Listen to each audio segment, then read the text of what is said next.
നമസ്കാരം, മലയാളി വാർത്തയിലേക്ക് സ്വാഗതം. CPM-ന് നെഞ്ചിടിപ്പ് കൂടുന്നു. സുരേഷ് ഗോപിയുടെ വിജയത്തോടെ കേരളത്തിൽ വലിയ നേട്ടം കൊയ്യാനാകുമെന്ന് ഉറപ്പിച്ചു BJP. തെരഞ്ഞെടുപ്പുകൾ ലക്ഷ്യമിട്ട് BJP ഒരുക്കം വിശാല നേതൃയോഗത്തിൽ നദ്ദ പങ്കെടുക്കും. തൃശൂർ വിജയം BJPക്ക് നൽകിയ ഊർജ്ജം വലുതാണ്. ലോക്സഭയിൽ കേരളത്തിന് പ്രാതിനിധ്യം ഉറപ്പാക്കാനായതും സംസ്ഥാനമൊട്ടാകെ വോട്ട് വിഹിതം ഉയർത്തിയതും നൽകുന്ന ആത്മവിശ്വാസത്തിൽ തദ്ദേശ നിയമസഭാ തെരഞ്ഞെടുപ്പുകളുടെ തന്ത്രമൊരുക്കാനൊരുങ്ങി BJP.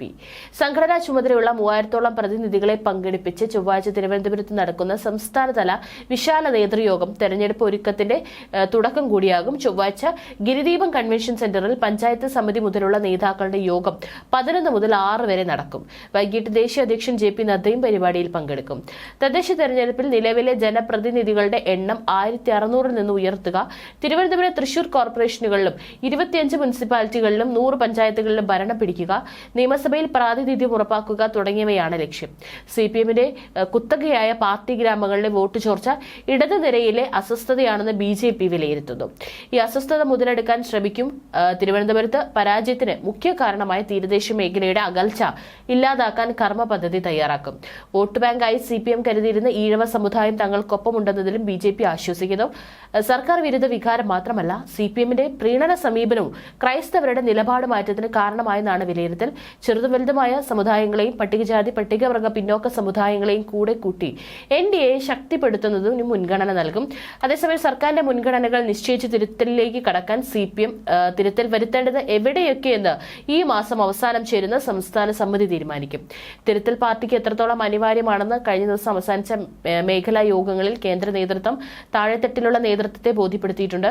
തോൽവിയുടെ കാരണങ്ങൾ CPM കൃത്യമായി മനസ്സിലാക്കുന്നു എന്നതാണ് ഇത്തവണത്തെ തെരഞ്ഞെടുപ്പ് അവലോകനത്തിന്റെ പ്രത്യേകത. മനസ്സിലാക്കിയ കാര്യങ്ങൾ ജനങ്ങളുടെ തുറന്നു പറയാനും കേന്ദ്ര കമ്മിറ്റി മടി കാണിക്കുന്നില്ല.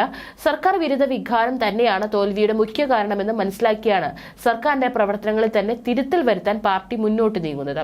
ഇതിനായി പാർട്ടി നയം അനുസരിച്ച് അടിസ്ഥാന വിഭാഗത്തിന്റെ ക്ഷേമത്തിന് ഊന്നൽ കൊടുക്കാൻ പാർട്ടി സർക്കാരിനോട് നിർദ്ദേശിക്കും. ക്ഷേമ പെൻഷൻ, ജീവനക്കാരുടെ അലവൻസുകൾ എന്നിവ കൃത്യമായി നൽകുന്നത് ആദ്യം പരിഗണന നൽകും. ജനങ്ങളെ സ്വാധീനിക്കുന്ന വിഷയങ്ങളിൽ ഒരു തരത്തിലും വിട്ടുവീഴ്ചകൾ പാടില്ലെന്ന് പാർട്ടി സർക്കാരിനോട് പറയും. താഴെത്തട്ടിൽ മുതൽ മുകൾ തട്ട് വരെ നേതാക്കൾക്കുള്ള അഹന്ത ജനങ്ങളെ അകറ്റിയെന്ന് കണ്ടെത്തിയത് കേന്ദ്ര കമ്മിറ്റി തുറന്നു പറഞ്ഞതും ആരും തിരുത്തലിന് മടിക്കേണ്ട എന്ന നിർദ്ദേശം നൽകാനാണ്. CPM-ന്റെ അടിസ്ഥാന വോട്ടുകൾ ഒലിച്ചുപോയത് തിരിച്ചുപിടിക്കാനുള്ള നിർദ്ദേശം സംസ്ഥാന സമിതി തയ്യാറാക്കും. സാമ്പത്തിക പ്രതിസന്ധിക്ക് കേന്ദ്ര സർക്കാരിനെ കുറ്റപ്പെടുത്തിയത് ജനങ്ങൾ അംഗീകരിച്ചില്ല എന്നതാണ് പാർട്ടിയുടെ കണ്ടെത്തൽ. 4 മേഖലാ യോഗങ്ങൾക്ക് കഴിഞ്ഞ സ്ഥിതിക്ക് ഇനി എല്ലാ ജില്ലകളിലും ബ്രാഞ്ച് സെക്രട്ടറിമാരെ ഉൾപ്പെടുത്തി യോഗങ്ങൾ ചേരും. അതിനുശേഷം ഈ മാസം അവസാനം ചേരുന്ന സംസ്ഥാന സമിതി മാർഗരേഖ തയ്യാറാക്കും. കഴിഞ്ഞ തെറ്റിദ്ധരുത്തൽ ഫലപ്രദമായി നടന്നില്ലെന്ന് തോമസ് ഐസക് വിമർശിക്കുന്നത് ഇനിയുള്ള തെറ്റിദ്ധരുത്തൽ ഫലപ്രദമായി നടക്കാനാണ്.